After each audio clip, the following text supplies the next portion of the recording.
नमस्कार दोस्तों, मैं Umesh Sharma chart analysis channel से आपका हार्दिक स्वागत करता हूं। दोस्तों, आज की जो वीडियो है वो रिलेटेड है दोस्तों मार्जिन से, क्योंकि काफी लोगों की ये क्वेरीज आ रही थी, वो मार्जिन के बारे में जानना चाह रहे थे।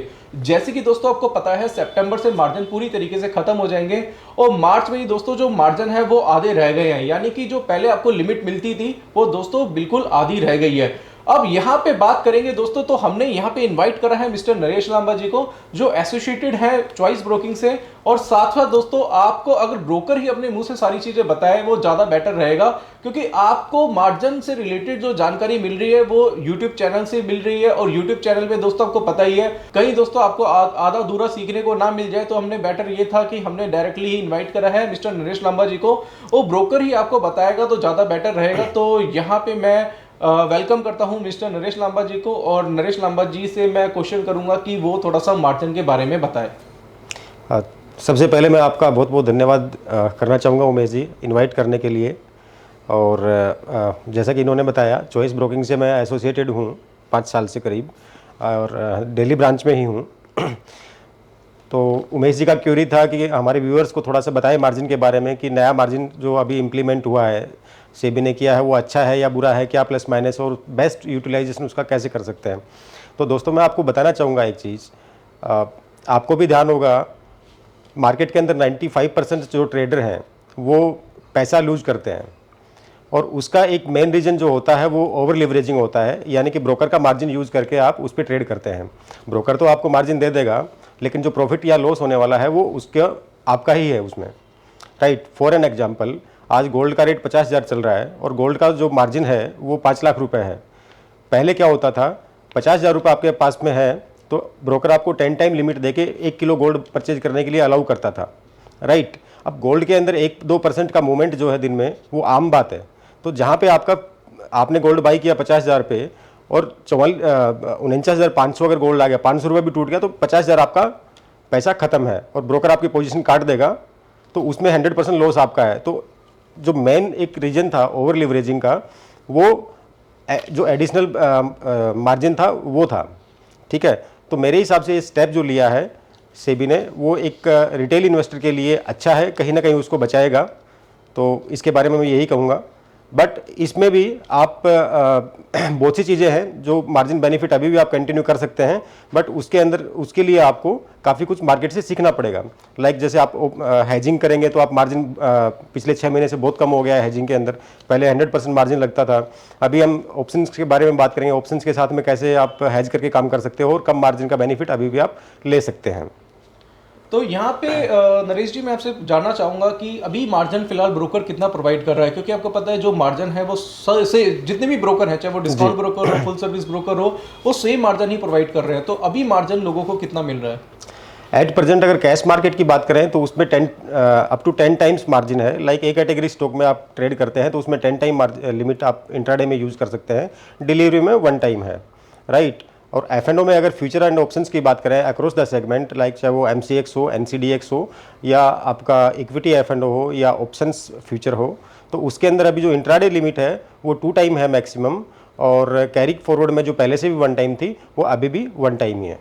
यानी कि फ्यूचर पे जो ट्रेड करेंगे उनको 2 टाइम लिमिट मिलेगी, और जो कैश में काम करेंगे नरेश जी उनको 10 टाइम्स लिमिट अभी मिलेगी, अप टू 10 टाइम्स मिलेगा। आगे जाके ये भी रिड्यूस होने वाली है, और सितंबर से पूरी तरीके से मार्जिन खत्म हो जाएंगे। तो नरेश जी, मैं आपसे क्वेश्चन करना चाहूंगा कि स्मॉल रिटेलर अब क्या करें यहाँ पे, क्योंकि कई लोगों की क्वेरीज थी, वो ये जानना चाह रहे थे कि भैया अब मार्जिन जब खत्म हो जाएंगे तो क्या अब ट्रेडिंग ही बंद हो जाएगी, क्योंकि कई लोग ये जानना चाह रहे थे कि क्या मार्जिन खत्म होने से क्या ट्रेडिंग पूरी बंद हो जाएगी। स्मॉल रिटेलर अब क्या करेगा इसमें? देखिए उमेश जी, ट्रेडिंग तो बंद नहीं होने वाली है, ट्रेडिंग तो इससे बढ़ने वाली है, क्योंकि क्लाइंट यहाँ पे पैसा लूज नहीं करेगा या पैसा लूज कम करेगा, जो रिटेल क्लाइंट है। और रिटेल क्लाइंट की मैं बात करूँ, जैसे पहले भी अगर क्लाइंट काम करता था तो ऑप्शन सेलिंग के अंदर या फ्यूचर बाइंग के अंदर तो काफ़ी मार्जिन था, काफ़ी रिस्क था, ठीक है। बट कैरी में 1 टाइम ही था, और ऑप्शंस बाइंग में भी अगर काम करते थे तो पहले भी 1 टाइम ही था, अभी भी 1 टाइम है, तो ज़्यादा फर्क नहीं पड़ेगा। हाँ, इसमें जो इम्पैक्ट पड़ेगा वो बड़े ट्रेडर्स को ज़रूर पड़ेगा, क्योंकि अभी एक्सपायरी पे जो हमने ट्रेड्स देखे लास्ट थर्सडे को, तो वॉल्यूम्स काफ़ी कम थे और ओपन इंटरेस्ट भी अगर ऑप्शंस की बात करें तो मतलब अप्रोक्स 60% रह गया है पहले से। तो वॉल्यूम्स ज़रूर कम हुए हैं, बट धीरे धीरे इसका पॉजिटिव इम्पैक्ट आना स्टार्ट होगा। तो यहाँ पे अब किस तरीके की स्ट्रेटजी का यूज़ कर सकते हैं? अब जैसे एग्जांपल के तौर पे अभी पी मार्जिन जो है काफ़ी कम हो गए हैं और सितंबर में मार्जिन पूरी तरीके से ख़त्म हो जाएंगे। तो अभी सितंबर में ज़्यादा टाइम नहीं है, 3-4 महीने बाद जब मार्जिन पूरी तरीके से ख़त्म होंगे तब की क्या ऐसी कौन सी स्ट्रेटजी है जिसका यूज़ करके आप कम मार्जिन से ज़्यादा बेनिफिट उठा सकते हैं? देखिए उमेश जी, जो स्ट्रेटजी लगती है वो आपको भी ध्यान है, सारी ऑप्शंस को यूज़ करते हुए लग सकती है। अब एक ट्रेडर के 3 व्यू मार्केट पे हो सकते हैं, या तो वो मार्केट पे बेयरिश है, या वो बुलिश है, या वो न्यूट्रल है।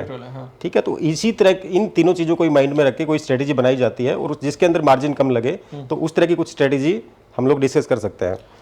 तो लाइक अभी आज की डेट में कोई क्लाइंट बियरिश है तो वो ब्लैंक कॉल अगर बेचता है, वो इंडेक्स की है या फिर स्टॉक की है, कॉल ऑप्शन अगर राइट करता है, तो उसके अंदर जो मार्जिन है वो निफ्टी की अगर बात करें तो 1,70,000 रुपये के आसपास मार्जिन है। अगर आप ब्लैंक कॉल सेल करते हैं तो इसमें आपका व्यू जो है मार्केट के लिए बियरिश है, तो आप कॉल ऑप्शन सेल करते हैं। ठीक है, इसी चीज़ को अगर आप थोड़ा सा हेज कर लेंगे, एक स्प्रेड बना लेंगे, एक एट द मनी का कॉल आपने बेच दिया, आप बियरिश हैं, और OTM out of the money का कॉल ऑप्शन आपने बाई कर लिया, बुल कॉल स्प्रेड। तो बुल कॉल स्प्रेड के अंदर जो आपका मार्जिन है वो 1,70,000 से घट के ओनली 23,000 जो है वो लगेगा। मतलब 23,000 रुपये में आप बुल कॉल स्प्रेड बना सकते हैं, और जिसमें आपकी पोजीशन हेज भी हो जाएगी, जिसमें रिस्क भी कम होगा और प्रॉफिट भी आपको दोस्तों अच्छा खासा देखने को मिल सकता है। पहले क्या था, ब्रोकर आपको मार्जिन देता था, आपने 1,70,000 रुपये मार्जिन देके और एक लोट कम मार्जिन देके भी अगर आपने एक लोट सेल कर दिया तो पोजीशन आपकी ब्लैंक रहती थी, यानी कि अपसाइड जो मार्केट अगर मूवमेंट कर गया तो आपकी जो रिस्क थी वो अनलिमिटेड थी।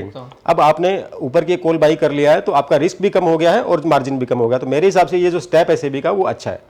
तो यहाँ पे हमें जो लगता है, और वैसे भी मैंने एक पहले वीडियो बनाई थी जिसमें मैंने बोला था कि आप ऑप्शंस में काम कर सकते हैं, और ऑप्शन में अगर आप स्ट्रेटजी के साथ काम करेंगे तो आप फिर मार्केट में सर्वाइव कर सकते हैं, क्योंकि अब आपके पास फंड भी है, बट आपको अगर लिमिट इक्विटी में नहीं मिलती है या फ्यूचर में आपको लिमिट नहीं मिलती, तो फिर आपके पास ऑप्शंस मार्केट में ही रह जाता है। बट उसके लिए भी आपको उसको अच्छी तरीके से सीखना पड़ेगा, आपको स्ट्रेटजी सीखनी पड़ेगी, उसके पे ऑफ सीखने पड़ेंगे, यानी कि आपको ऑप्शन का पूरा ज्ञान लेना पड़ेगा। जी, पहले उमेश जी क्या होता था, कोई भी आदमी आता था, काम कर लेता था, रिटेल क्लाइंट आया, पैसा लगाया, कॉल बाई किया, पुट बाई किया। अब थोड़ा सा क्लाइंट को जो है नॉलेज बढ़ाने की ज़रूरत है, चीज़ों को सीख के काम करने की ज़रूरत पड़ेगी, और वो अगर लोग सीख के काम करेंगे तो वो उसके लिए ही अच्छा है। अगर सीख के काम करेंगे तो फिर आप मार्केट में सर्वाइव भी कर सकते हैं और अच्छा खासा पैसा भी बना सकते हैं। क्योंकि यहाँ पे अगर हम किसी से पूछते हैं कि आप ऑप्शन में काम करते हैं, वो कहते हैं जी मैं ऑप्शंस में काम 4 साल से कर रहा हूँ। तो आप ऑप्शन में काम किस तरीके से करते हैं अगर हमसे पूछते हैं, तो वो कहते हैं जी मुझे मार्केट अगर बुलिश लगता है तो मैं कॉल खरीद लेता हूँ, मुझे मार्केट बेरिश लगता है तो मैं पुट खरीद लेता हूँ। अंत में क्या होता है, जीरो, यानी कि जो कॉल और पुट का जो रेट है वो दोस्तों हो जाता है जीरो। तो यहाँ पे मैं कहना चाहूँगा दोस्तों कि अगर आप सीख के करेंगे तो आपको एटलीस्ट पता होगा कि पहले आपको डायरेक्शनल काम करना पड़ेगा, तो उसके लिए आपको टेक्निकल सीखना पड़ेगा, और उसके बाद अगर आपको स्ट्रेटजी बनानी पड़ेगी तो दोस्तों आपको ऑप्शन सीखना पड़ेगा। अब मार्केट ऐसा नहीं है कि आप आए, मार्केट में पैसा डाला, आपने डीमेट अकाउंट ओपन कराया और आपने सीधा बटन दबाया और आपने पैसा बना लिया। ऐसा नहीं है दोस्तों, यहाँ पे पैसा बनाना सिर्फ इतना नहीं है कि आप आए और आपने ट्रेड करा और आपने पैसा बना लिया। यहाँ पे दोस्तों आपको जरूरत पड़ेगी नॉलेज की, और मैं कई बार कई वीडियो में भी ये बता चुका हूँ कि सीखिए, सीखना बहुत ज़्यादा जरूरी है। विदाउट लर्निंग के दोस्तों आप अर्निंग नहीं कर सकते। तो नरेश जी आपका इसमें क्या कहना है? इसमें उमेश जी आपकी बात एग्रीड है। मैं भी व्यूअर्स को यही बोलना चाहूँगा कि नॉलेज बहुत ज़रूरी है, क्योंकि ये तो सबको पता है शेयर मार्केट है वो जीरो सम गेम है। आज आपने कोई शेयर खरीदा है और मैंने वो बेचा है, तो आप या तो आपको लॉस होगा या मेरे को लॉस होगा। मेरे को लॉस होगा तो आपको प्रॉफिट होने वाला है, आपको प्रॉफिट होगा तो मेरे को लॉस, यानी कि शेयर मार्केट जो है जीरो सम गेम है। तो आप जहाँ पे ट्रेड करने आए हैं तो सामने वाला, आप कोई चीज़ को बाई करते हैं तो कोई सेल कर रहा है, तो आपको ये सोचने की जरूरत है कि इसके पीछे लॉजिक क्या है। आपने तो आपका बुलिश व्यू है तो सामने वाला का बेरिश व्यू क्यों है। तो यहाँ पे जो आपकी फाइट है वो किसके साथ है? आपकी फाइट है यहाँ पे म्यूचुअल फंड के साथ में, आपकी फाइट है यहाँ पे FIIs के पास में, जिनके पास में नॉलेज भी है, उनके पास में MBA CA वो लोग आपके साथ काम करते हैं, उनके पास फंड्स की भी कमी नहीं है। तो एक तरह से आप उन पावरफुल लोगों से फाइट कर रहे हो। तो आपको अगर नॉलेज है, उस लेवल की नॉलेज है, उनको आप फॉलो करके चलेंगे तो आप पैसा बना सकते हैं। और आप अगर ऐसे ही ट्रेड करेंगे बिना कुछ देखे, बिना कुछ सोचे, तो पॉसिबिलिटी काफ़ी रहती है कि मार्केट में आप लॉस करें। तो ब्लाइंडली काम नहीं करना, जैसे कि नीरज जी बता रहे हैं, और आपको सीख के ही काम करना पड़ेगा। अब यहाँ पे जो एक मेन क्वेश्चन है, काफ़ी लोग पूछ रहे थे कि यहाँ पे डिस्काउंट ब्रोकर और फुल सर्विस ब्रोकर में डिफरेंस क्या है, क्योंकि अब आपको पता है काफ़ी डिस्काउंट ब्रोकर अब अवेलेबल है मार्केट में, और 20 रुपये पर ट्रेड में दोस्तों वो काम करा देते हैं। और यहाँ पे जो फुल सर्विस ब्रोकर है वो भी दोस्तों आपसे थोड़ा सा ब्रोकरेज ज़्यादा लेता है, बट वहाँ पे वो आपको सर्विसेज भी अच्छी खासी प्रोवाइड करता है। तो यहाँ पे मैं नरेश जी आपसे जानना चाहूँगा डिस्काउंट ब्रोकर और फुल सर्विस ब्रोकर के बारे में। देखिए उमेश जी, हम चॉइस ब्रोकिंग से बिलोंग करते हैं और हम फुल सर्विस ब्रोकर हैं। डिस्काउंट ब्रोकर में हम काम नहीं करते। और एक चीज़ मैं बोलना चाहूँगा, जो फुल सर्विस ब्रोकर हैं वो लग्जरी हैं, और लग्जरी को अफोर्ड तो करना थोड़ा सा महंगा पड़ेगा, बट एक्सपेक्टेशन सबकी यही होती है। रीजन बिंग की एक एग्जांपल मैं दूंगा, जब भी अपन कोई गाड़ी खरीदने जाते हैं तो हम देखते हैं उसके अंदर एयरबैग है कि नहीं है, एबीएस सिस्टम है कि नहीं है। तो एयरबैग की हमें क्यों जरूरत पड़ती है? क्या हमें रेगुलर बेसिस पे जरूरत पड़ती है उसकी? सेफ्टी के लिए। सेफ्टी कब? जब एक्सीडेंट हो जाए तो मेरे को बचा पाए। और एक्सीडेंट हमेशा डेली नहीं होते हैं, वो कभी कभी होते हैं। तो आपने एक चीज़ देखी होगी, जब भी मार्केट क्रैश होते हैं, कोई बजट का टाइम है या फिर मार्केट के अंदर वोलेटिलिटी ज़्यादा है, कोई ऐसी न्यूज़ नेगेटिव आ गई है, तो उस टाइम पे जो डिस्काउंटेड ब्रोकर हैं उनके सर्वर ऑलमोस्ट डाउन रहते हैं। तो उस टाइम पे बेसिकली आपको, आपके लिए एक तरह से एक्सीडेंट है वो, और क्लाइंट की जब पोजीशन होती है ऐसे मार्केट के अंदर तो वो एग्जिट करना चाहेगा इमीडिएटली। उस टाइम पे उसको एग्जिट ही नहीं मिलेगा। ऐसा हुआ है, अभी रिसेंटली भी हुआ है, होता रहता है। जब भी मार्केट के अंदर क्राइसिस होते हैं या थोड़ा प्रेशर होता है, सेलिंग प्रेशर होता है, तो मोस्टली जो डिस्काउंट ब्रोकर हैं उनके सिस्टम हैंग हो जाते हैं। फुल सर्विस ब्रोकर के पास में क्या है? सेटअप है, ब्रांच सेटअप है, फ्रेंचाइजी सेटअप है, डीलिंग सेटअप है, सर्वर पावरफुल रहते हैं। तो ऐसी दिक्कतें फुल सर्विस ब्रोकर के पास में नहीं आती है। आज मेरा क्लाइंट है, वो 5 साल से मेरे साथ में है, अगर उसके सिस्टम में कोई इशू आ गया, नेटवर्क का इशू आ गया, तो वो मेरे पास कॉल कर सकता है। मेरे पास हमारे हेड ऑफिस फ़ोन करके पोजीशन स्क्वायर ऑफ करने की, हमारे पास बॉम्बे जो हमारा सर्वर है वहाँ से या नीट या बोल्ट से हम पोजीशन स्क्वायर ऑफ कर सकते हैं। तो यहाँ पे अगर हम बात करेंगे, मैटर करता है सर्विसेज बहुत ज़्यादा मैटर करते हैं, क्योंकि अभी भी एनएससी का जो सर्वर डाउन था, तो जब डिस्काउंट ब्रोकर्स के पास कॉल गए, तो मैं किसी बड़े ब्रोकर का नाम नहीं लेना चाहता, आप समझ जाइए, तो वहाँ पे कॉल भी लोगों ने रिसीव नहीं करी, यानी कि उन्होंने, ब्रोकर ने आपकी कॉल भी रिसीव नहीं करी। तो वहाँ पे जो सर्विस आपको देखने को मिलेगी, यानी कि सर्विसेज आपको मिलेगी, वो मिलेगी फुल सर्विस ब्रोकर से, फुल सर्विस ब्रोकर के पास। और मैं भी आपको ये सजेस्ट करूंगा कि फुल सर्विस ब्रोकर के पास ही अपना डीमैट अकाउंट ओपन कराएं, क्योंकि सर्विस मैटर करती है। तो यहाँ पे मेरा एक मेन क्वेश्चन है नरेश जी, वो आपसे पूछना चाहूंगा, क्या 20 रुपये पर ट्रेड आपको ज़्यादा सस्ता पड़ता है या 1 पैसा इंट्राडे में आपको ज़्यादा सस्ता पड़ता है? इसके बारे में थोड़ा प्रकाश। वैसे देखिए, वो डिपेंड करता है क्लाइंट की ट्रेडिंग साइज पे। अगर ऑफलाइन ब्रोकर या फुल सर्विस ब्रोकर आपसे 1 पैसा ब्रोकरेज चार्ज करता है इंट्राडे में, तो आपका जो ब्रोकरेज लगेगा वो 2 लाख के टर्नओवर पे, 2 लाख के ट्रेड पे 20 रुपये हम लोग चार्ज करेंगे। वहीं आप डिस्काउंट ब्रोकर के पास में आप ट्रेड करते हैं तो वो बाय डिफॉल्ट आपसे 20 रुपये पर ट्रेड चार्ज करेंगे, चाहे आपने 10,000 का ट्रेड किया है, 1 लाख का किया है या 5 लाख का किया है। तो आपको देखना है, अगर रिटेल छोटा क्लाइंट है, एक्स्ट्रा मार्जिन भी बंद हो गया है, तो ऑब्वियसली पहले जो लिमिट्स मिलती थी, 1 लाख का जिसका क्लाइंट का पोर्टफोलियो था वो 10 लाख का भी ट्रेड कर दिया करता था, अभी लिमिट ही कम हो गई है। तो नॉर्मल जो रिटेल क्लाइंट है उनका यही रहता है, 50,000 से लाख रुपए का इन्वेस्टमेंट रहता है, और वो भी एक ट्रेड में नहीं लेते हैं। तो अगर किसी ने 10,000 का स्टॉक परचेज किया या 20,000 का परचेज किया, तो उसके लिए डिस्काउंटेड ब्रोकर जो है मेरे हिसाब से सस्ता नहीं है। और ये सिर्फ ब्रोकरेज का ही डिफरेंस नहीं है और सर्विस का ही डिफरेंस नहीं है, अदर भी बहुत से चार्जेज होते हैं। लाइक आप कॉल एंड ट्रेड करेंगे तो वहाँ पे 20 रुपये से 50 रुपये डिस्काउंट ब्रोकर के पास में जो है चार्ज लगते हैं आपके। आप कोई भी रिपोर्ट्स मांगते हैं, आपके लेजर की रिपोर्ट मांगते हैं या ऑफलाइन ऑर्डर प्लेस करते हैं, तो उस हर चीज़ का चार्ज, मतलब आपने किसी भी काम के लिए फ़ोन या ईमेल किया तो वहाँ पे उसको चार्ज लगेगा। रिसर्च आदमी ट्रेडर जो है स्टॉक मार्केट के अंदर क्यों आता है? सिर्फ और सिर्फ उसका एक ही पर्पज होता है, इन्वेस्टमेंट का और पैसा बनाने का। तो उनके पास में रिसर्च की एक मेन रिक्वायरमेंट रहती है, ठीक है। तो जो डिस्काउंटेड ब्रोकर हैं उनके पास में रिसर्च का ऐसा सेटअप नहीं होता है। हाँ, कुछ रिपोर्ट्स वगैरह वो आपको मंथली बेसिस पे या वीकली बेसिस पे आपको ईमेल करते हैं, बट आप अपना पोर्टफोलियो डिस्कस नहीं कर सकते उनके साथ में। बट जब बात आती है फुल सर्विस ब्रोकर की, तो आप हमारी रिसर्च टीम से कनेक्ट कर सकते हैं, आप अपना जो होल्डिंग है उसके बारे में डिस्कस कर सकते हैं कि लॉन्ग टर्म शॉर्ट टर्म के लिए कौन कौन सा स्टॉक मेरे को लेना है, क्यों लेना है, तो वो चीज़ें काफ़ी मैटर करती है।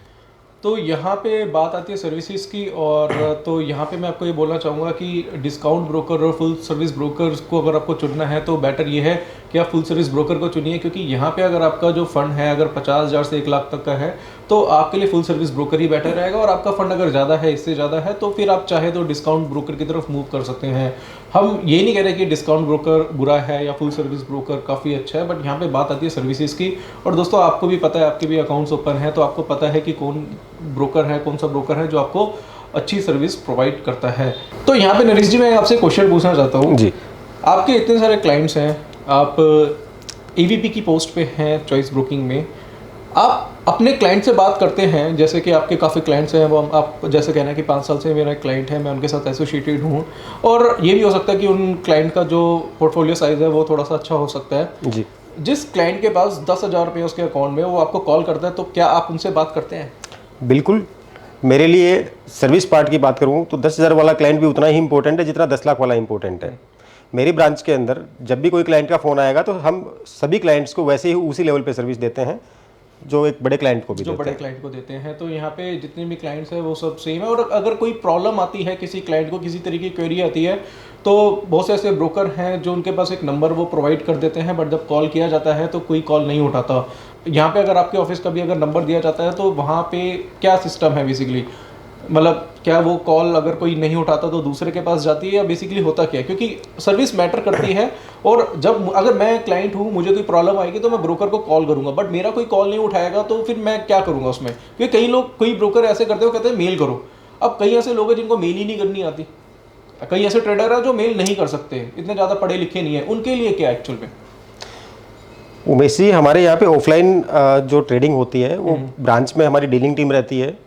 क्लाइंट्स को डायरेक्ट हमारे लैंडलाइन नंबर दिए जाते हैं, मोबाइल नंबर भी होते हैं, बट मोबाइल पे हम लोग ट्रेड नहीं ले सकते क्योंकि सेबी की गाइडलाइन है कि प्री ट्रेड कन्फर्मेशन हमें रिक्वायरमेंट होती है, तो क्लाइंट्स को हम लैंडलाइन नंबर देते हैं।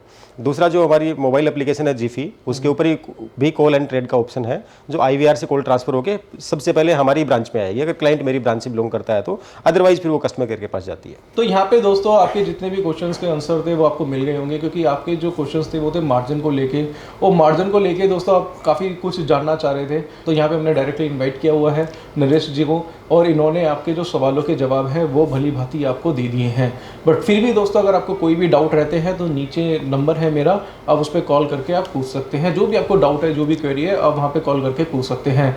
तो यहाँ पे हम धन्यवाद देना चाहेंगे नरेश जी को कि वो हमारे चैनल पे आए, और यहाँ पे हमारे चैनल पे आके हमारे ये जो चैनल की शोभा बढ़ाई। और दोस्तों अगर आपको कोई भी किसी भी तरीके का डाउट रहता है तो आप कॉल करके आप पूछ सकते हैं। तो आज की वीडियो हम यही समाप्त करते हैं। आशा करता हूँ कि आज की वीडियो को पसंद आई होगी। वीडियो पसंद आती है तो इसे लाइक करें, शेयर करें और हमारे चैनल को सब्सक्राइब करें। आज के लिए बस इतना ही दोस्तों, धन्यवाद।